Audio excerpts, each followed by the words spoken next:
Hello besties, welcome back to my channel. Today I'm going to be showing you how to make the perfect steak. So we're going to keep this really simple, really easy.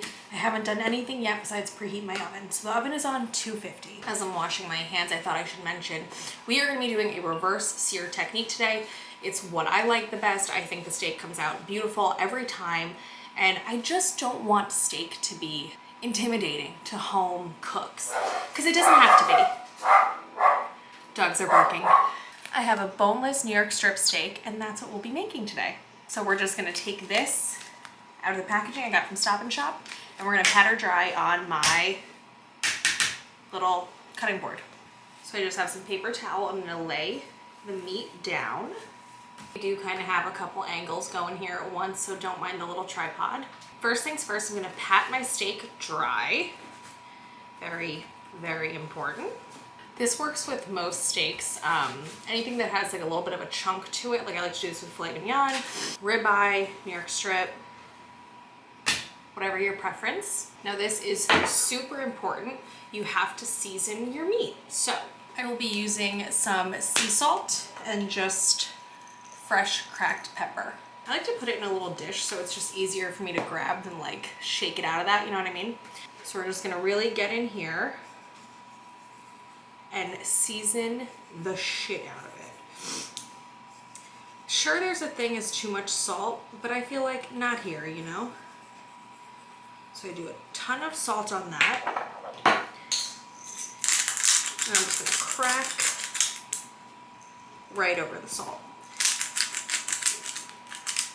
I'm gonna pat it in, and then on the sides, I just kind of like dip it in the excess, just to make sure everyone is getting seasoned.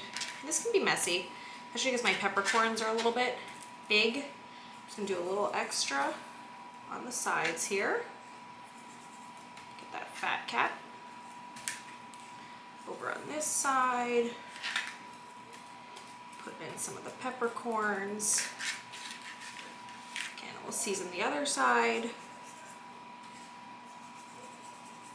Good seasoning is key to meat, especially because I'm going to show you later on, I will not be using any butter, any garlic, any herbs to baste it. It's just not my vibe.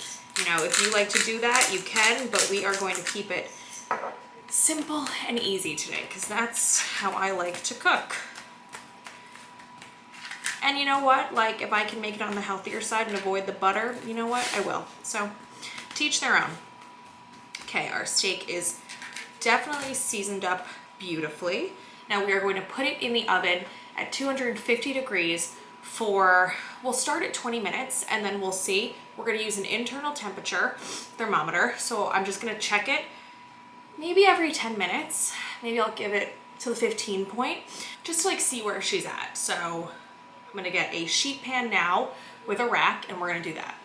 Do I need a sheet pan this large? No, but I don't have racks that fit my smaller sheet pans. So I just have my sheet pan, jelly roll pan, whatever you call this, and like a drying rack you can get at the store. And I just put that on top.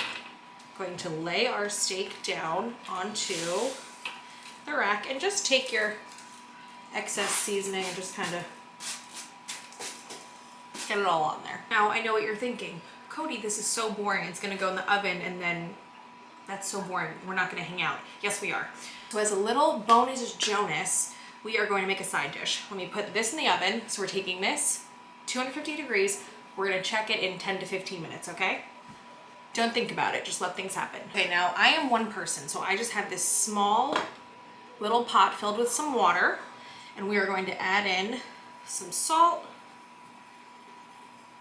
And we are going to bring this to a boil. We are going to make some smashed potatoes.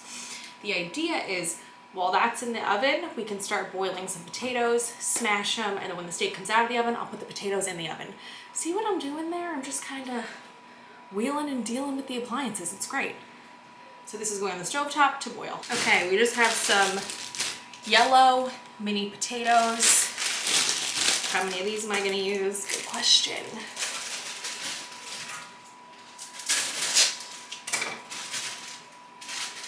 I'm gonna wash these off quick before they go into the water. Well, do they have to? Because they're going in boiling water. This is what I'm truly a home cook and I don't know everything. I'm gonna wash them because I feel grossed out.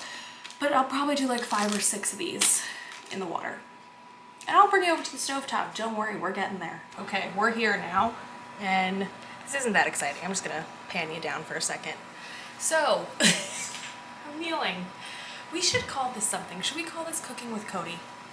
Yeah, that's what we're gonna do. This is my new cooking show, just decided. Okay, the water is not boiling yet, but this is just a situation. Very salted water, and I have some potatoes that I just washed to go in there. Okay, potato cam. I have about 7 little yellow baby potatoes going in. And then I'm gonna move this to the back burner actually, because I feel like this is gonna get in my way over here.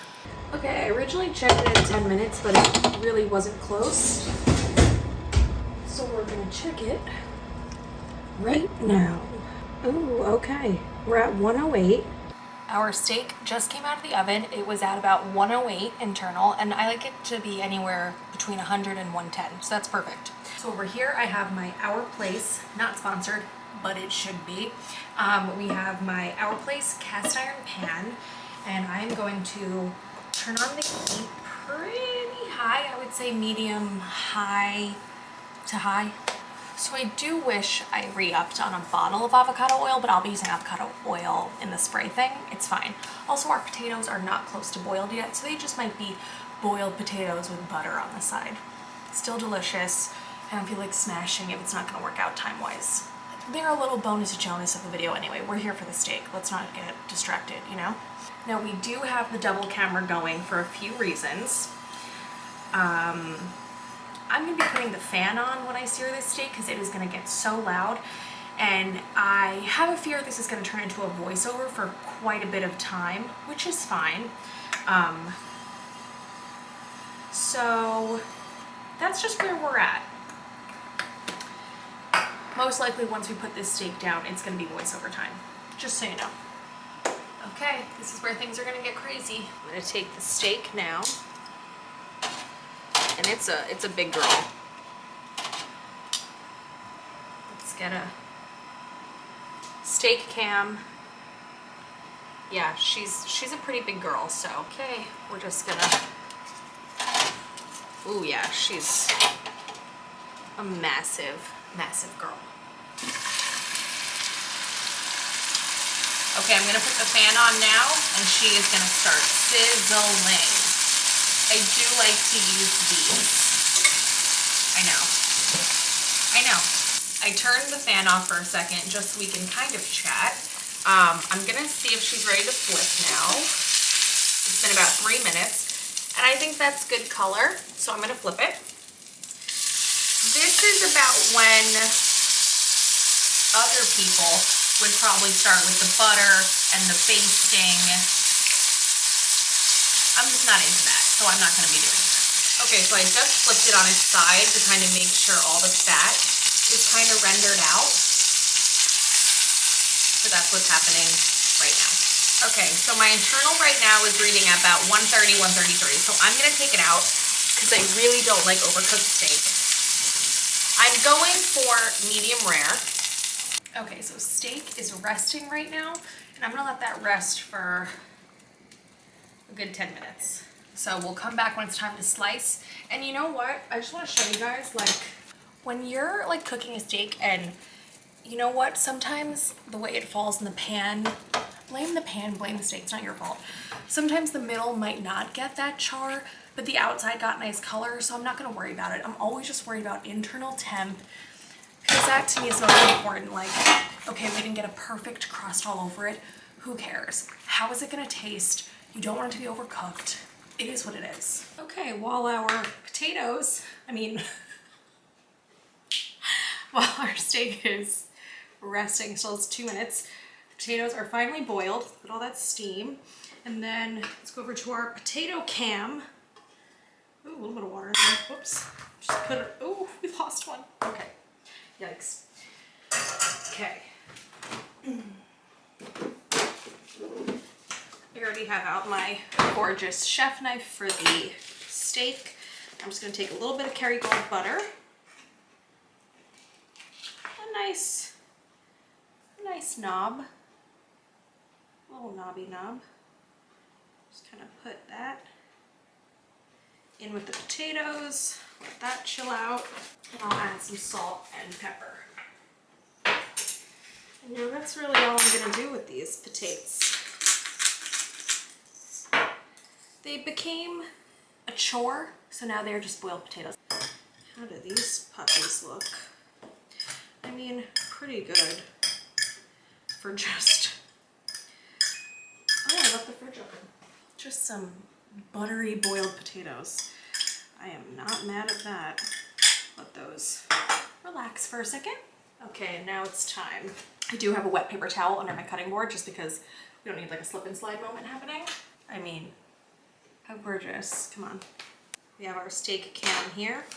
Okay, time to slice. I'm gonna go fork actually, because I don't love the tongs when I'm slicing.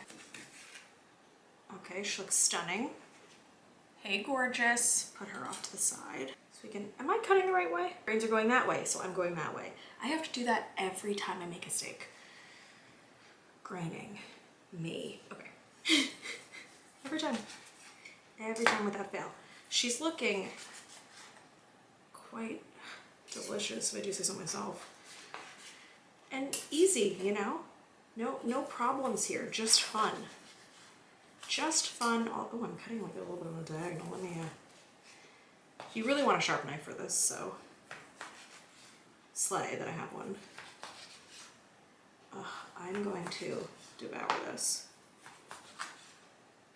Oh yeah. I actually don't use steak sauce, but for this video, I did, you know, get myself a little chef's treat, a little Peter Lugers.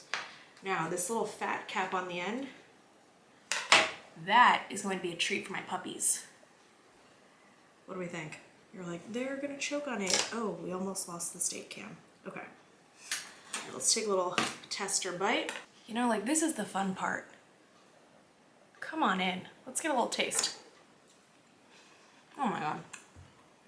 Are you kidding me? It's delicious. In short, the steak is perfect. Let's get out some Peter Luggies for a taste. Fresh bottle, fresh. I have to say, I'm really enjoying filming this style of video, so if this is something you guys are into, let me know. We're just, you know what, we're just gonna fuck it, you know?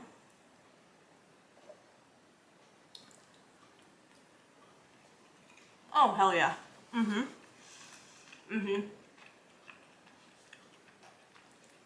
Delicious. I did cook it a little over. I'm not gonna lie. For me, I like it a little more raw than that. I think for the average person, that like this is perfect. It tastes delicious. But I like my meat still mooing. But for the purpose of this video, this is probably how most people would like to eat it. And it's delicious. Let's plate her up. Plate her up nice. Let's just plate the whole thing, yeah?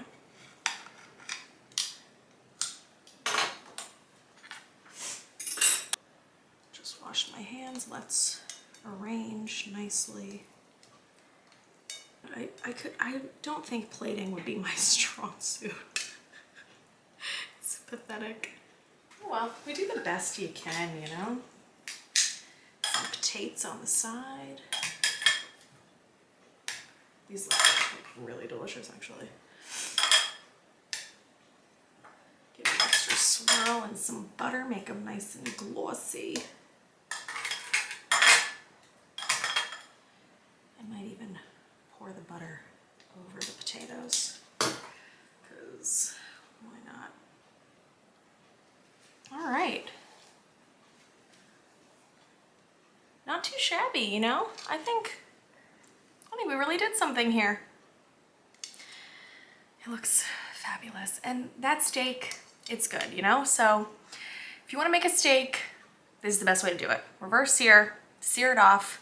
Don't be like me. Pay closer attention to the temperature. I'm sure for most people, this is probably how you like it. I like it a little more raw. So in the future, I would go a little more on the rare side, but totally okay. Still amazing. We never even tried our potatoes. That's a sin. Nice buttery potato. Oh yeah. It just tastes like a buttery boiled potato. It's delicious. A little bit of loogies. I need to stop saying loogies because it's like, it's not snot, girl. Oh yeah. You know why I think I overcooked it a little bit? Listen, for my liking, I know some of you are gonna be like, it's rare. I know. I am so used to cooking little fillets and they're so thick. So I feel like therein lies the issue. But so tender. Besties, you can all make a steak now. It's truly very simple. Enjoy!